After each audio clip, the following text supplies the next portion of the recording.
என்ன வேணும் ஸ்கூலுக்கு எல்லாமே இங்க இருக்கு. Super Saravana stores, Chennai, Madurai, Kovai. ஆச்சி மசாலா. எந்த சமையலும் ருசி தேடும் ரகசியம் 20 ரூபாய். முடிவு எடுத்துட்டாரு, கண்டிப்பாக வரப்போறாரு, அது உறுதியாச்சு. ஆனால் மக்கள்கிட்ட பார்த்து நீங்கள் சொல்லுங்கள், நீங்கள் வரேன்னு சொன்னால் நான் வரேன், இல்லைன்னு சொன்னால் வரல. உங்களுக்கு வேணுன்ட்டு தான் வரீங்க. இந்த மக்களுக்காக வரேன், மக்களுக்காக பண்ணுறேன் இந்த கதைலாம் அப்படின்னா மக்களுக்காக வந்தீங்கன்னா பரந்தூர் போய் போராட்டம் பண்ணிடணும், மேல்மா போய் நின்று இருக்கணும். இப்போ வேளாங்குடி மக்களுக்கு வந்து கடன் ரத்தை கம்மி பண்ணி இப்போ போராட்டம் பண்ணோம். மேட்டூரில் 12ஆம் தேதி விவசாயிகளுக்கு தண்ணியை தந்து கொடுக்கணும் பேசியிருக்கணும்.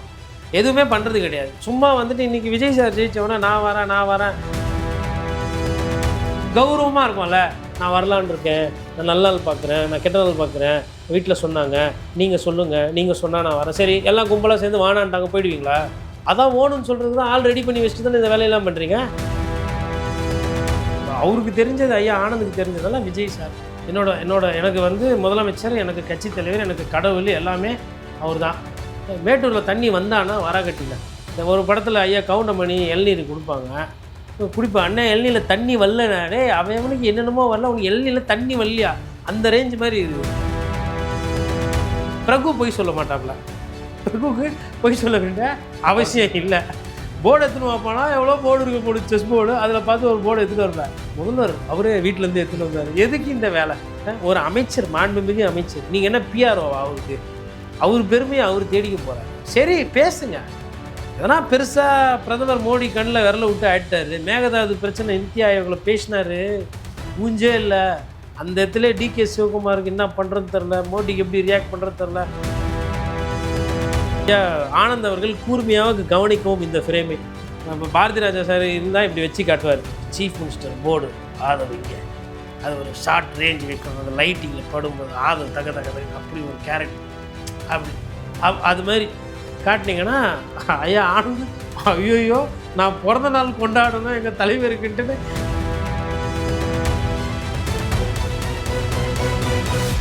அரசியல் களம் நேயர்களுக்கு வணக்கம். இன்றைக்கு நம்ம நேர்காணலுக்காக மூத்த பத்திரிகையாளர் கோட்டீஸ்வரன் அவர்கள் நம்மோடு இருந்திருக்காங்க. அவரோடு பேசலாம். சார் வணக்கம். வணக்கம் நேயர்களுக்கு அன்பு வணக்கம். நடிகர் லாரன்ஸ் அவர்கள் வந்து கடந்த ஒரு வாரமே பார்த்தீங்கன்னா ஒரு பெரிய அறிவிக்க போகிறேன் இன்னைக்கு நாளைக்கு அப்படின்னாரு. இந்த சூழலை இன்றைக்கு ஒரு வழியாக அறிவிச்சிட்டாரு. குறிப்பாக திருச்சி கிழக்கில் அவர் போட்டியிட வாய்ப்பு தாவேக சார்பா அப்படிங்கிற மாதிரியான ஒரு செய்தி ஒரு வாரமாக வெளியானது நீங்களும் பார்த்துட்டு இருக்கீங்க. இன்றைக்கு அதற்கான பதிலாக வந்து நான் அரசியலுக்கு வருகிறேன்னு சொல்லியிருக்காரு. ஆனால் வந்து முடிவு பண்ணிட்டார். முடிவு பண்ணதுக்கப்புறம் மக்கள்கிட்ட வந்து நான் வரவா வேணாமா நீங்களே சொல்லுங்கள் அப்படின்னு கேட்குறாரு. இது எப்படி எடுத்துக்கிறீங்க? இன்னொரு நடிகர் அரசியலுக்கு வராது. நடிகர் அரசியலுக்கு வரலாம், தப்பு இல்லை. அதுவும் ஐயா ராகவா லாரன்ஸ் அவர்கள் வந்து வரலாம், நல்ல வேட்பாளர் தான், அதில் எனக்கு மாற்றுக்கிறதுல. இன்னும் சுருக்கமாக சொன்னால் விஜய் சாரோட நல்ல வேட்பாளர். ஏன்னா விஜய் சார் வந்து அடிக்கடி போய் மக்களெல்லாம் சந்திக்க மாட்டார். தொலைவாக வந்து ஃப்ளைங் கிஸ் கொடுப்பாரு. இவர் கொஞ்சம் கிட்ட போய் பழகுவார். ஸோ இப்படி வைப்பு பண்ணிட்டு அப்படியே போகிறதுக்கு இவர் கொஞ்சம் டான்ஸ்லாம் போட்டு காட்டுவார், கிட்ட போய் பழகுவார். அந்த அடிப்படையில் இன்னொன்று மனிதாபிமானத்துக்கு சொந்தக்காரர் லாரன்ஸ் அவர்களை பொறுத்தவரை வந்து இந்த ஏழை பழைகளுக்கு உதவணும், ட்ரஸ்ட் மூலிமா ரொம்ப நாளாக பண்ணிட்டு இருக்காரு. கொஞ்சம் பப்ளிசிட்டி தேடுக்குவார், அதனால அது ஒன்றும் தப்பு கிடையாது. அவர் பணம், அவர் கஷ்டம், அவர் உழைப்பு. அதனால் வந்து திருச்சிக்கு ஒரு நல்ல வேட்பாளர். இந்த சூழ்நிலையில் அதாவது ஐயா அன்புமணி சொன்னார் பொது வேட்பாளர் போடணும் அப்படின்னு. ஒருவேளை பொது வேட்பாளர் மாதிரி நிறுத்துகிறாங்க அப்படின்னா அந்த மாதிரி விஷயத்துக்கு ஈடு கொடுக்கறதுக்கு ராகவா லாரன்ஸ் ஒரு நல்ல வேட்பாளர். அதுவும் ஆளுகின்ற கட்சி. அப்புறம் விஜய் சாரோட சேர்ந்து நிற்கிறாரு அப்படின்போது அவர் ஒரு நடிகர், இவர் ஒரு நடிகர்னு போது நம்ம ஊரில் நடிகர்கள்னா ஜனங்க கொஞ்சம் கிரேஸ் ஜாஸ்தி. அப்படியே உருகி இந்த நெய் எடுத்துகிட்டு போய் சூட்டு பக்கத்தில் வச்சா அப்படியே உருகி அந்த மாதிரி ஒரு பாசத்தில் உருகக்கூடிய ரசிகர்கள் அதிகமாக இருக்கிறாங்க. பொதுமக்கள் அதை எப்படி பார்ப்பாங்கன்றது பார்க்கணும். அது அவருக்கு ஒரு ப்ளஸ்ஸு தான் லாரன்ஸ் வந்து வராருன்னா. இன்னொன்று திருச்சி கிழக்கு. ஏன் திருச்சி கிழக்கு அப்படின்னா மைனாரிட்டிஸ் கிறிஸ்டின் ஓட்டு நிறைய இருக்குது. அதனால் நம்ம போய் கரெக்டாக அங்கே நின்னோன்னா நமக்கு பேருக்கு ஏற்ற போல் அது வந்து செட் ஆகும் அப்படின்றது இருக்குது. இப்போ இதே வேறு யாருன்னா பண்ணால் அது வந்து மதவாத அரசியல். நீங்கள்லாம் பண்ணிங்கன்னா அது மதவாத அரசியல் இல்லை. ஏன் அம்பாசமுத்திரம் கூட தான் காலியாகுது, அங்கே போய் நிற்கலாம்ல. அரசியலுக்கு வரீங்க ரைட்டு, அம்பாசமுத்திரம் காலியாக இருக்குது, அப்புறம் அந்த சைடு ஈரோட்டில் ஒரு சீட்டு காலியாக இருக்குது, அங்கெல்லாம் போய் நிற்கலாம். இப்போ திருச்சி கிழக்க கரெக்டாக தேர்ந்தெடுக்கிறீங்கன்னா உங்களுக்கு தெரியுது எங்கே வந்து போனால் நமக்கு வேணுன்ற அரசியல் செட் ஆகும், எங்கே விஜய் அண்ணாக்கு செல்வாக்கு ஜாஸ்தி. ஜெயிச்சதுக்கப்புறம் வந்து சொன்னாங்களே ஜாதி மதத்தெல்லாம் நாங்கள் உடச்சிட்டோம் அப்படின்னாங்க. திரும்பவும் அதே பாணியை தான் கையில் எடுக்கிறாங்க. வேற என்ன இது? திருச்சிக்கும் இப்போ ரமேஷ் வந்து ஸ்ரீரங்கத்தில் என்ன பேசப்பட்டது. ஏன் எடுத்துன்னு போய் அது மாதிரி ஒரு பிராமினை போய் எடுத்துகிட்டு போய் பிராமின் அதிகமாக இருக்கிற தொகுதியில் ஏன் போட்டிங்க அப்படின்னு. வெங்கட்ராமனும் அதே மாதிரி மயிலாப்பூர் போட்டிங்க. இதே ஃபஸ்ட் டைம் நீங்கள் பண்ணலையே, திருப்பி இதை தானே பண்ணுறீங்க நீங்கள். அப்போது எந்த சாதியினர் எந்த இடத்துல அதிகமாக இருக்கிறாங்களோ அந்த சாதியினரை அந்த இடத்துல போய் வேட்பாளராக நிறுத்தணுன்றதுல தாவேக்கா ரொம்ப தெளிவாக இருக்குது. ஃபஸ்ட்டு அதை புரிஞ்சுக்கணும். இதை பண்ணிவிட்டு நாங்கள் சாதி மதத்தெல்லாம் உடைச்சிட்டோம். நீங்கள் வந்து ஒரு விஷயத்தை உடைச்சிங்க, வாக்காளர்கள் காசு கொடுத்து ஜெயிக்கிற அந்த மலிவான மட்டமான அரசியலை நீங்கள் உடைச்சிங்க, நான் ஏற்றுக்கிறேன். மற்றபடி நீங்கள் சாதியை உடைச்சிட்டிங்க, குறிப்பாக மதத்தை உடைச்சிட்டிங்க. இன்றைக்கி மத ரீதியாக வந்து விஜய் சார் ஒரு சில விஷயங்கள்லாம் பண்ணிகிட்ருக்காரு. அவங்க ஒரு குரூப்பாக செயல்படுறாங்க. அதெல்லாம் நம்ம இப்போது ஆதாரங்கள் போதிய அளவு இல்லாமல் நம்ம அதை பேச முடியாது. அதாவது அந்தந்த நேரத்தில் வரும்போது நாட்டு மக்களுக்கு தெரிய வரும். ஆனால் அவங்களுக்கு அந்த அந்த ஒரு இது இருக்குது. அப்போ திருச்சி கிழக்கு ஐயா லாரன்ஸ் போய் நிற்கிறாரு அப்படின்னும்போது அது ஒரு கால்குலேட்டட் பிளான் தான். அதனால் நாங்கள் வந்து மதத்தை ஒழிச்சிட்டோம் அப்படின்றதுலாம் வந்து ஏற்புடையதாக இல்லை. வாழ்த்துக்கள். அதை தாண்டி வந்து பார்த்திங்கன்னா ஒரு 20,000 ஓட்டு வந்து அதிமுக ஓட்டு இருக்குது, ஒரு 5,000 ஓட்டு வந்து அங்கே திமுக ஓட்டு இருக்குது. இவங்க வந்து ஒரு 68,000 70,000 அந்த ரேஞ்சில் வந்து திமுக இருக்குது. அப்போது விஜய் அவர்களுக்கு ஆதரவாக ஒரு 1,00,000 ஓட்டும், விஜய் அவர்களுக்கு எதிர்ப்பாக வந்து ஒரு 90,000 ஓட்டம் அங்கே இருந்த மாதிரி ஒரு கணக்கு அப்ராக்சிமேட்டாக. இப்போ விஜய் அவர்கள் நிற்கல, லாரன்ஸ் அவர்கள் நிற்கிறாருன்னும் போது எந்த அளவுக்கு அதை அவர் மெயின்டைன் பண்ணுவார் பார்க்கணும். ஏன்னா விஜய் அவர்களுக்கு இருக்கிற அந்த வசீகரம் லாரன்ஸ்க்கு இல்லை. ஆனால் லாரன்ஸ் அவர்களுக்கு இப்போ ஒரு விஷயம் இருக்குது. என்னன்னா, ஆளுகிட்ட கட்சியோட வேட்பாளர் நின்னார்னா, இப்போ நான் என்ன பார்க்குறேன்னா, இந்த இடத்துல வந்து திமுகவும் அதிமுகவும் லூஸ் விட்றாங்க. அவங்க இந்த 5 இடைத்தேர்தலை கொஞ்சம் சீரியஸாக எடுத்து அவங்க அந்த, ஏன்னா ஒரு இடம் இடைத்தேர்தலாக வரல, ஒரு 5 இடம்னும் போது வருது. இன்னொன்று இந்த 5ல் வந்து திருச்சி ஒண்டி தான் இயற்கையான தேர்தல். மிச்ச 4 வந்து சார் ஒருத்தர் ஜெயிக்கிறாருன்றதுக்கோசரம் நான் வந்து மாற்றிலாம் பேசுகிற பத்திரிக்காரன் நான் கிடையாது. இந்த 4 இடைத்தேர்தல் என் பார்வையில் குதிரை பேர அரசியல் குற்றச்சாட்டு வைக்கிறாங்க இல்லையா, அது 100க்கு 100 அந்த குற்றச்சாட்டு உண்மை. ஒரு பத்திரிகைக்காரராக ஒரு சில அரசியல்வாதிகள் எழுப்பக்கூடிய அந்த நியாயமான கேள்வியில் நான் ஒத்து போகிறேன். ஊழல், நீங்களாம் நல்லவங்களா, அதுக்கெலாம் நான் வரல. அதை பற்றி நிறைய பேச போகிறோம், பேசியிருக்கிறோம். யாரும் சரி கிடையாது. நீங்களும் அதே மாதிரி ஒரு கட்சி தான் நடத்துகிறீங்க. அவங்க எல்லாருக்கும் வந்து பவர் சென்டர் ஒரு கட்சியில் இருக்குது. இப்போ இங்கே வந்து பவர் சென்டர் ஐயா ஆதவர்ஜுன். அவர் நிறைய பேரை வந்து இந்த மாதிரி கூப்பிட்டு அழைத்து பேசுறது, கொள்வது, இதெல்லாம் வந்து திரைமறைவாக நடக்குது அப்படின்றது கொஞ்சம் கொஞ்சமாக வெளியில் வருது. இதெல்லாம் ஆதாரம் இருக்கான்னா இல்லை. பட் ஆனால் வழக்காடு மன்றத்துக்கு போயிடுச்சு. கோர்ட்டில் இதெல்லாம் கூப்பிட்டு கேட்கும்போது ஒரு சில உண்மைகள் விசாரணையின் மூலமாகவோ இல்லை கோர்ட்டு மூலமாக வெளியில் வரும். எந்த பக்கம் உண்மை இருக்குது, எந்த பக்கம் நியாயம் இருக்குன்னு கோர்ட்டு சொல்லும். ஆனால் இப்படி ஒரு வழக்கானது கோர்ட்டுக்கு போதுனாவே அதுவே அசிங்கம் அவலம். இதுக்கு முன்னாடி தமிழ்நாட்டில் இப்படியெல்லாம் வந்து தேர்தல் வந்தது கிடையாது. இது என்னடா, இது கொஞ்சம் ஒரு 4 பேர் நம்மளை கேட்டுருவாங்களே, நம்மளோட வசீகரம் பெருசாக இருக்குன்றது வேற.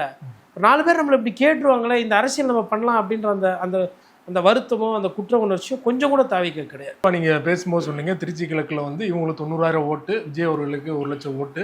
விஜய் அவர்கள் நிற்காதனால அதை எப்படி மெயின்டைன் பண்ண போகிறாரு அப்படி ஒரு கேள்வி இருந்தாலும், இந்த 1 மாத காலத்தில் நிறைய குற்றச்சாட்டுகள் இந்த அரசு மேலே எழுந்திருக்குது. குறிப்பாக பவர் கட்டு அப்படிங்கிற நிறைய விமர்சனங்கள் சொல்லலாம். ஸோ இதெல்லாம் வந்து அதில் எதிரொலிக்கும்னு நினைக்கிறீங்களா இடைத்தேர்தலில்?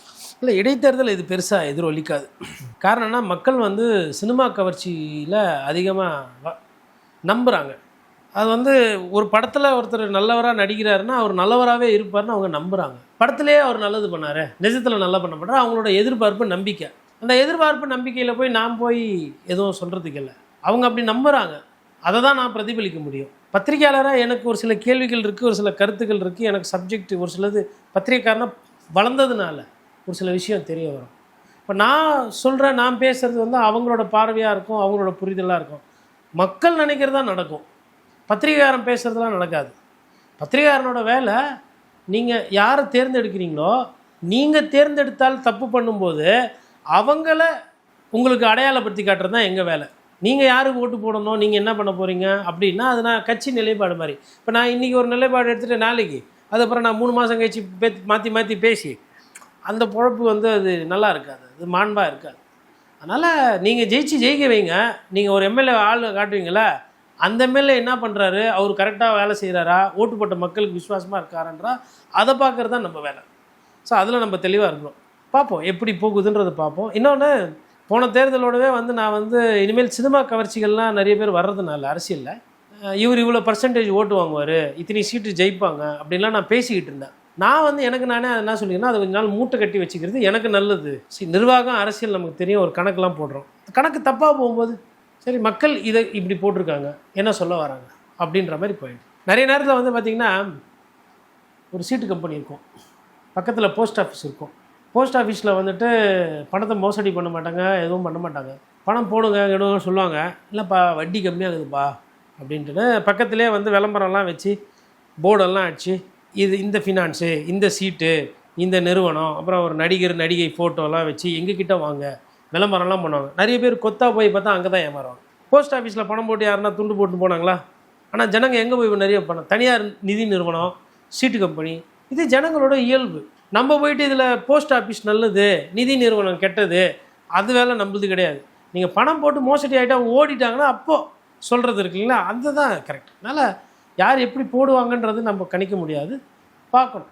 லாரன்ஸ் அவருடைய அரசியல் பற்றி பேசணும். முதல்லயே அவர் வந்து முடிவு எடுத்துட்டாரு, கண்டிப்பாக வரப்போகிறாரு, அது உறுதியாயிடுச்சு. ஆனால் மக்கள்கிட்ட பார்த்து நீங்கள் சொல்லுங்கள், நீங்கள் வரேன்னு சொன்னால் நான் வரேன், இல்லைன்னு சொன்னால் வரல அப்படின்னு. இல்லை அது இல்லைன்னு கமெண்ட்லேயே நிறைய பேர் வந்து வராதிங்க, எதுக்கு வரீங்க அப்படின்லாம் போடுறாங்க. இல்லை அது கமெண்ட்லேயே எதுக்கு வரீங்க வராதிங்கன்னு சொல்கிறவங்கலாம் வந்து உண்மையை பேசக்கூடியவங்க. அதாவது உங்களுக்கு வேணுன்ட்டு தான் வரீங்க, இந்த மக்களுக்காக வரேன், மக்களுக்காக பண்ணுறேன் இந்த கதைலாம் அப்படின்னா மக்களுக்காக வந்தீங்கன்னா பரந்தூர் போய் போராட்டம் பண்ணிடணும், மேல்மா போய் நின்று இருக்கணும்.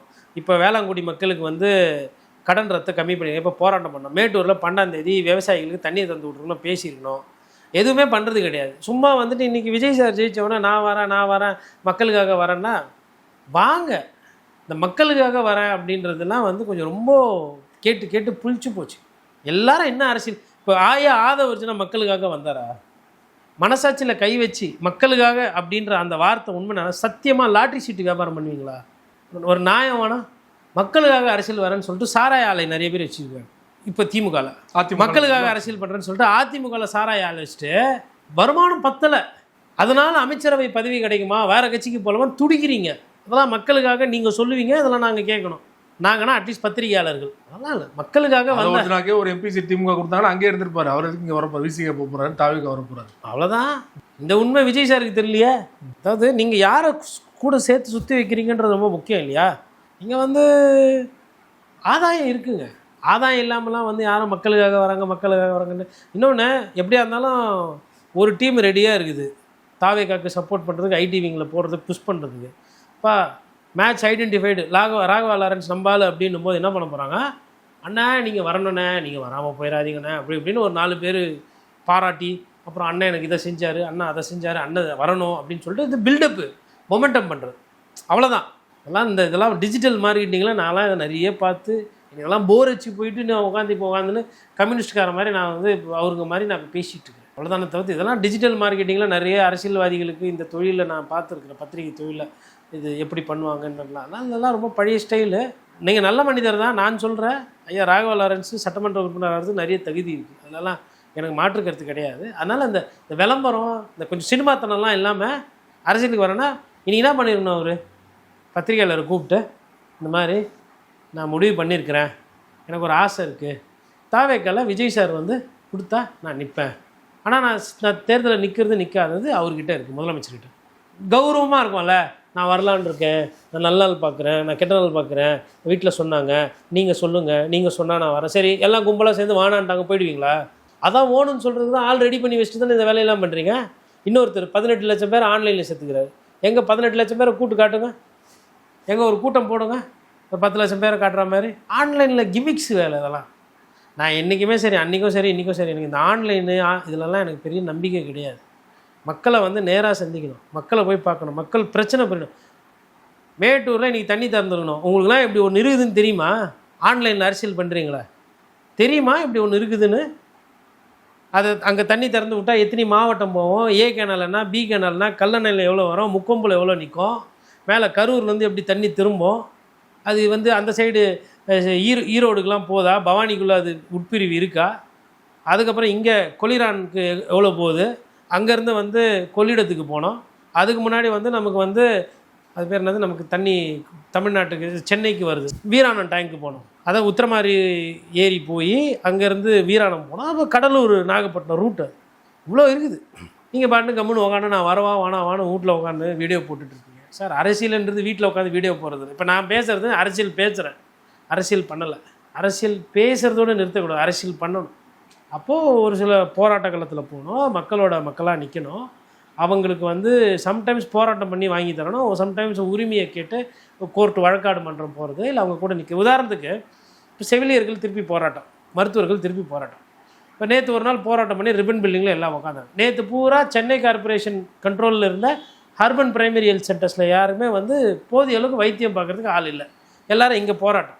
கர்ப்பிணி தாய்மார்கள் நிறைய பேர் செக்கிங்க்கு வருவாங்க. ஆஸ்மா ட்ரீட்மெண்ட்டு, டிபி, சுகரு, வயசானவங்களாம் அதெல்லாம் ஏழை எளியவர்கள் போய் ஃப்ரீயாக பார்க்க. இப்போ நேற்று ஒரு நாள் வைத்தியம் போச்சா, இப்போ இன்னொரு நாள் திருப்பி போனோம், இப்போ இன்னொரு நாள் திருப்பி போகும்போது கூட்டம் இருக்கும் மறுநாள். அதெல்லாம் அன்றாட வாழ்க்கையில் இருக்கக்கூடிய பிரச்சனைகள்.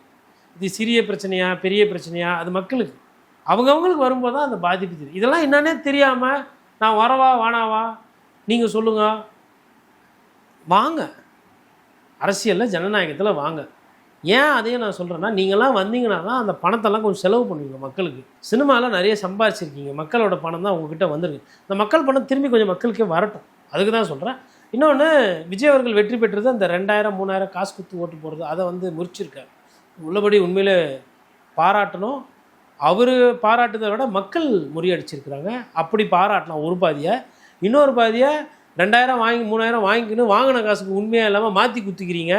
அது ரொம்ப நல்ல கேரக்டர்லாம் கிடையாது. நீங்கள் வாங்காமல் இருந்தீங்கன்னா அது நல்ல கேரக்டர். பணத்தை வாங்கிக்கின்னு அந்த பணத்துக்கும் விசுவாசமாக இல்லாமல் மாற்றி கொடுத்துற சிறப்பான விஜய் சார் தான் சொன்னார், 2 பேட்டையும் வாங்கிக்கோங்க, வாங்கிட்டு விசிலுக்கு போடுங்க. அதுதான் அது சொன்னார். இனிமேல் கொஞ்சம் உஷாராக இருப்பாங்க எல்லாருமே. நீங்கள் சொன்ன மாதிரி வருடம் வந்து ஜூன் 12 மேட்டூர் டேமில் வந்து தண்ணீர் திறப்பாங்க. இந்த வாட்டி ஏன் திறக்கல அப்படிங்கிறது அதிகாரப்பூர்வமாக அரசு தரப்புலன்னு சொல்லலை. நீர்வளத்துறை அமைச்சர் புஷி ஆனந்த் தான். அவர்கள் நேற்று பார்த்தீங்கன்னா பனையூர் ஆஃபீஸில் விஜய் அவருடைய பிறந்தநாளை எப்படி கொண்டாடலான்னு சொல்லிட்டு விவாதம் பண்ணிட்டு இருக்காங்க. அவங்க எம்எல்ஏக்கள் கூப்பிட்டு ஒருவேளை விஜய் அவர்கள் டெல்லியிலேருந்து கர்நாடகா போயிட்டார், அவர் கையால் திறக்கணும் அப்படிங்கிறதுக்காக வந்து தாமதமாக என்ன ரீசன் நினைக்கிறீங்க? ஏன்னா ஒரு ரீசன் சொல்லலை, ஏன் திறக்கல அப்படி? ஒரு பிரச்சனையுடைய தீவிரத்தன்மை இல்லை மக்களோட பாதிப்பு புரிஞ்சால் இப்படி இருக்காது. தெரியாது, சப்ஜெக்ட் தெரியாது. அவருக்கு தெரிஞ்சது, ஐயா ஆனந்துக்கு தெரிஞ்சதெல்லாம் விஜய் சார்.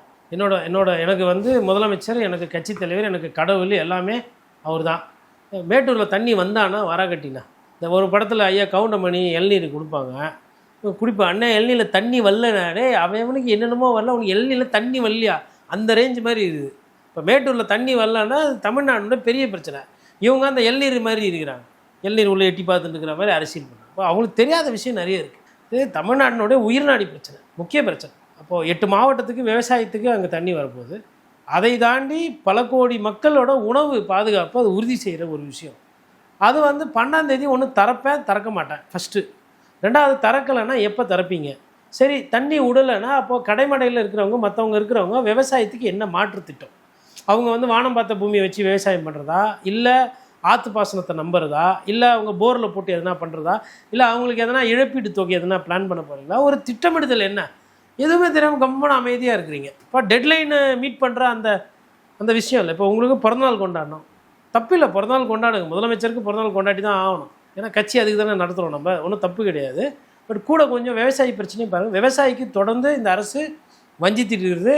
இது வந்து ஐயா சிபிஎம் தலைவர், சிபிஐ தலைவர் குறிப்பாக, அவருக்கு இது எந்த அளவுக்கு தெரியும்னு தெரியல. குறிப்பாக பிரகானந்தா சமீபத்தில் சிஎம் அவர்களை தலைமை செயலரை பார்த்து செஸ் போட்டியெலாம் விளாண்டது வைரலானது. அது முடிஞ்சதுக்கப்புறமா அவரே பேட்டியில் பார்த்தீங்கன்னா காலையிலே சொல்லிட்டாங்க, நீங்கள் வரும்போது செஸ் போர்டு எடுத்துகிட்டு வாங்கன்னு. இன்னொரு பக்கம் ஆதவர்ஜனா சொல்கிறாரு, விஜய் அவர்களே எங்களுக்கே தெரியாமல் வீட்டிலேருந்து செஸ் போர்டோட வந்து நிற்கிறார், ஷாக் ஆகிட்டோம் நாங்கள் அப்படின்றாரு. ஜெயிச்சு சிஎம் ஆகிட்டாங்க, ஆட்சி ஃபார்ம் பண்ணிட்டாங்க. இன்னும் எப்படி பதில் சொல்கிறதுன்னு தெரியல. அதாவது விளம்பரம் தேவை தான். முதலமைச்சர் ஆகிட்டும் விளம்பரம் தேடுற அந்த போக்கு இருக்குது பார்த்தீங்களா, அதுதான் வந்து கொஞ்சம் சரி. அது இது 4 பேர் பார்த்து, ஏன்னா பிரகானந்தா வந்து இன்றைக்கி வேர்ல்டு சாம்பியன் கிட்டத்தட்ட. பிரகு வந்து குகேஷை வந்து ஜெயிக்கிறாப்புல. Gukesh world champion, Norway champion இன்றைக்கி பிரகு. இன்றைக்கி வேர்ல்டில் டாப் கிளாஸ் பிளேயர். கால்சன் வந்து ஒரு காலத்தில் வந்து சிம்ம சொப்பனமாக இருந்தாப்புல. கால்சனை வந்து எண்டு கேமில் ஒன்றுமே பண்ண முடியாது. ஓப்பனிங் வந்து அப்படி இப்படி ஆடுவாப்புல, ஒரு மாதிரி தலைகளையே சொஞ்சிச்சு போட்டு, நான் ஜீன்ஸ் பேண்ட் தான் போட்டு நான் ஆடுவேன், இல்லைனா எனக்கு இந்த இதே வானான்னு சொல்லிட்டு தூக்கி அந்தளவுக்கு கேரக்டர் ஆட்டிடியூட் இருக்கிற பிளேயரை பிரகு வந்து தண்ணி குடிக்க வைக்கிறாப்புல. இப்போ இதெல்லாம் end game, opening game, middle game, மொத்த ஆட்டத்தை நான் ஆடுறேன். என் பேர் பிரகானந்தாடா, வர்றது இந்தியாவிலேருந்து, இனிமேல் நாங்களே ஆடிக்கிறோம் இந்தியாவில். நான் விட்டா ஒன்று குக்கேஷ் விட்டா வைஷாலி விட்டா இன்னும் 4 தம்பி வெயிட்டிங்கில் இருக்கிறாங்க. மெட்ராஸ்லேருந்து வருவோம், ஆடுவோம், ஆட்டம் பாருங்க அப்படின்ற மாதிரி போயிட்டுருக்குது. சர்வதேச அளவில் நான் அதை பார்த்து பெருமைப்பட்டிருக்கிற வேலைக்கு பிரகு போய் சொல்ல மாட்டாப்புல.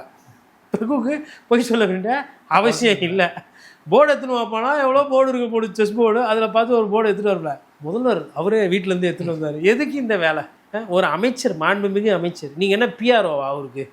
அவர் பெருமையை அவர் தேடிக்க போகிறார். சரி பேசுங்க, எதனா பெருசாக பிரதமர் மோடி கண்ணில் விரல விட்டு ஆயிட்டாரு. மேகதாது பிரச்சனை நித்தி ஆயோகில் பேசினார், மூஞ்சே இல்லை. அந்த இடத்துல டிகே சிவகுமாருக்கு என்ன பண்ணுறதுன்னு தெரில, மோடிக்கு எப்படி ரியாக்ட் பண்ணுறது தெரில, சிக்கி ஆகிட்டார் நம்பால். சரி, அங்கே தான் ஆகலை, வெளியில் வந்து பத்திரிகையாளர் சந்திப்பில் நித்தி ஆயோகில் இது பேசக்கூடாது, ஏன்னா வளர்ச்சி பற்றி பேசுகிறீங்க, இது என்னோட உரிமை பிரச்சனை, இதை பற்றி பேசுவேன், அனுமதி கேட்டிருக்கேன், அனுமதி கொடுத்தா இதை பற்றி பேசுவேன், இல்லைனா இப்போ சொல்கிறது தான் டெல்லி வந்து சொல்கிறேன், தண்ணி பிரச்சனை யாருன்னா தள்ளிக்கிட்டிங்கன்னா நடக்கிறதே வேறு, எதில் விளையாடணுமோ அதில் விளாட்ணும், மேலேருந்து வானத்துலேருந்து தண்ணி வருது, மலையில் ஊறுது, மலையிலேருந்து மண் மினரல்ஸோடு கலந்து வருது, 4 பேருக்கு போகிறது, இந்த அணை கட்டுறேன், குறுக்கில் வந்து பைப் வைக்கிறேன், இந்த வேலைலாம் அழகில்லை. உச்சநீதிமன்றம், உயர்நீதிமன்றம், அதுக்கப்புறம் மேலவை, அதாவது ஐநா தீர்ப்பாயங்கள், அதுபோல் விஷயம், இன்டர்நேஷ்னல் லா, அது பிரகாரம் lower repairing state, higher repairing state, அதாவது மேலே இருக்கிற இந்த பூலோகத்தில் உயரம் அதிகமாக இருக்கிற இடம், அங்கே மழை பெய்யும் போது அவங்க தண்ணீரை கீழே இருக்கிற இடத்துக்கு விடணும். இதுதான் சர்வதேச சட்டம், இதுதான் இந்திய சட்டம், இதுதான் இங்கே இருக்க நீர் மேலாண்மைக்கு இருக்க சட்டம். இதை தான் உயர்நீதிமன்றம் சொல்லியிருக்கு, உச்சநீதிமன்றம் சொல்லியிருக்கு, காவேரி நடுநீர் ஆணையம் சொல்லியிருக்குது. இதை மீறி யாருன்னா பண்ணாங்கன்னா நான் பார்த்துக்கிறேன், சட்டம் எங்ககிட்ட இருக்குது, இதெல்லாம் வந்து அரசியல் பண்ணுறதுக்கு இது இடம் இல்லை அப்படின்னு காட்டமாக பேசிட்டாருன்னா பரவாயில்ல. செஸ் போர்டு வீட்டிலேருந்தே எடுத்துன்னு வந்தார், நாளைக்கு கேரம் போர்டு போவாங்க, வேசார்படியில் என் தங்கச்சி இருக்குது, இளவரசின்னு நினைக்கிறேன், தங்கச்சி போய் ஆடுறாங்கன்னா நாளைக்கு கேரம் போர்டு வீட்டிலேருந்து எடுத்துனோன்னா அவரே வீட்டிலேருந்து செஸ் போர்டு பரவாயில்ல சின்னது பைக்கில் வச்சுன்னு வந்து வச்சுட்டீங்க, கேரம் போர்டு பெருசு எப்படி வீட்டிலேருந்தே எடுத்துன்னு வருவீங்களா, விஜய் சாரே தூக்கின்னு வந்தார் அப்படின்வீங்க பொழுது. சார் ஒரு முதலமைச்சர் சார், அவருக்கு எது மாண்போ அதை பண்ணுங்கள். இந்த மாதிரி பண்ணி இப்போ அது ரீல்ஸ் ஆகி போச்சுன்னு நினைக்கிறேன், எல்லாம் ஊரெல்லாம் அது ரீல்ஸ் போட்டு கிண்டல் பண்ணிருக்கிறாங்க. எதுக்கு? விஜய் சார் படத்தில் இருக்கும்போது வேற, தாவேக தலைவராக வேற, இன்றைக்கி அவர் முதலமைச்சர், மொத்த இந்தியாவிலையும் அவரை பார்த்துக்கிட்டு இருக்கிறாங்க. இந்த மாதிரி எது நடக்குதோ அதை சொல்லுங்கள். வீட்டிலேருந்தே செஸ் போர்டு எடுத்துன்னு வந்தார், என்ன அவர்னா மேக்னஸ் கால்சனா, அவர் வீட்டிலேருந்தே செஸ் போர்டு எடுத்துன்னு வந்து பிரக்யானந்த எதிர்த்து ஆடுறதுக்கு? அவரும் முதலமைச்சர் செஸ் விளையாட தெரிஞ்சிருக்கு, சந்தோஷம். அவர் நானும் பார்த்தா டிஃபென்ஸ்லாம் வந்து மூவ் பண்ணுற மாதிரி ஃப்ரெஞ்சு டிஃபென்ஸை ட்ரை பண்ணிக்கிறாரு. பிரபு வந்து அது ரொம்ப பழைய ஸ்டைல்னு சொல்லிட்டு அவராச்சும் பிரக்யானந்தா வச்சு என்னடா ஒரு முதலமைச்சர் எடுத்து ஆடுறோம். தம்பி படம்லாம் பார்க்க மாட்டார்னு நினைக்கிறேன், வைபே அவமானு காய் நவுத்தி நிற்கிறாப்புல. பிபிடி எத்தவொன்னே நேராக பிஷப்பு கிராஸ் ஆகுது, நைட் எடுத்து வைக்கிறாங்க, அவர் தான் வெட்டுறாரு வலி சண்டை. ஃபஸ்ட்டு யார் வலிக்கிறாரு? அதிமுகவும் திமுகவும் எப்படி போய் இது பண்ணார், அதேமாதிரி பிரபு கிட்ட எத்தவொன்னே நேராக ராணி நேராக போய் எடுத்துன்னு வந்து ராஜா கேட்குற பிஷப்பு சப்போர்ட்டு, மேட்ச் முடிஞ்சிச்சு. அதை வச்சு ஜாலியாக சிரிக்கிறாப்புல. அதை பார்த்துட்டு சீஃப் மினிஸ்டர் போர்டு இருக்கும் இல்லையா, ஆமாம், அதை வச்சு அப்படி பார்த்துட்டு இருக்காரு, போர்டு தூக்கி அவர் பக்கத்தில் வச்சுட்டாங்க. ஆனந்த் அவர்கள் கூர்மையாக கவனிக்கவும் இந்த ஃப்ரேமை. இப்போ பாரதி ராஜா சார் இருந்தால் இப்படி வச்சு காட்டுவார், சீஃப் மினிஸ்டர் போர்டு ஆதவ் இங்கே, அது ஒரு ஷார்ட் ரேஞ்ச் வைக்கணும், அந்த லைட்டிங்கில் படும்போது ஆதவ் தக தக தக அப்படி ஒரு கேரக்டர், அப்படி அது மாதிரி காட்டினீங்கன்னா ஐயா ஆனந்த் ஐயோயோ நான் பிறந்த நாள் கொண்டாடணும் எங்கள் தலைவருக்குன்ட்டு மேட்டூர் அணை திறக்கிறத பற்றி கூட நான் பேசலை, நான் தான் துறை அமைச்சர், இங்கே என்னன்னா போர்டு தூக்கி அங்கே வைக்கிறீங்களா, அதெல்லாம் இருக்கும், எல்லா கட்சியிலையும் இருக்கிறது தானே. அதனால் ஆனந்த் ஐயா அவர்கள் கொஞ்சம் பார்த்து சூதானமாக நடந்து கொள்ளுங்கள். இப்படியெல்லாம் போகுது, நாங்கள் சொல்லலை, நீங்கள் சொன்னதை வச்சு நான் சொல்கிறேன். சோசியல் மீடியா ஆளாளுக்கு நான் சொல்லன்னு பயந்தா எப்படி? எல்லாம் உண்மையை சொல்லணும்ல. ரொம்ப நன்றி சார், சமகால அரசியல் சொல்லுறது பல்வேறு விஷயங்களோட பாருங்க. மிக்க நன்றி. நன்றி.